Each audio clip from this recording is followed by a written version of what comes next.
नमस्कार दोस्तों, आरुषि देहाती ब्लॉग में आप सभी का स्वागत है। आशा करती हूँ आप सब लोग ठीक होंगे।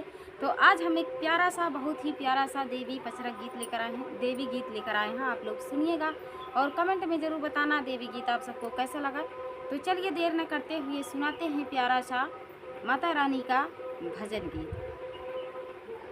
रहिया जो हिला तोहार माई आवे के पड़ी, रहिया जो हिला तोहार माई आवे के पड़ी, माई आवे के पड़ी, हो माई आवे के पड़ी, माई आवे के पड़ी, हो माई आवे के पड़ी। रहिया जो हिला तोहार माई आवे के पड़ी, रहिया जो हिला तोहार माई आवे के पड़ी। आंधरा के नैन दिहलु कोढ़ियन के काया, आंधरा के नैन दिहलु कोढ़ियन के काया।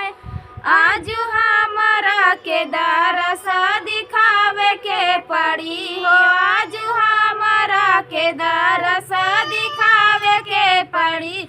माई रहिया जो हिला तोहार माई आवे के पड़ी, रहिया जो हिला तोहार माई आवे के पड़ी। लांगड़ा के पैर दिहलु नीरधन के माया, लांगड़ा के पैर दिहलु नीरधन के माया। आज हमारा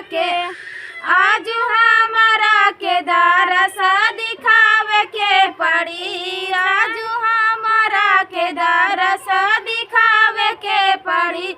रहिया जो हिला तोहार माई आवे के पड़ी, रहिया जो हिला तोहार माई आवे के पड़ी।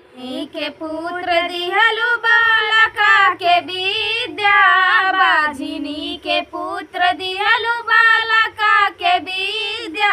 आज हमारा के आज हमारा के दरस दिखावे के पड़ी, आज हमारा के दरस दिखावे के पड़ी। रहिया जो हिला तोहार माई आवे के पड़ी, रहिया जो हिला तोहार माई आवे के पड़ी, रहिया जो हिला तोहार माई आवे के पड़ी, रहिया जो हिला तोहार माई आवे के पड़ी।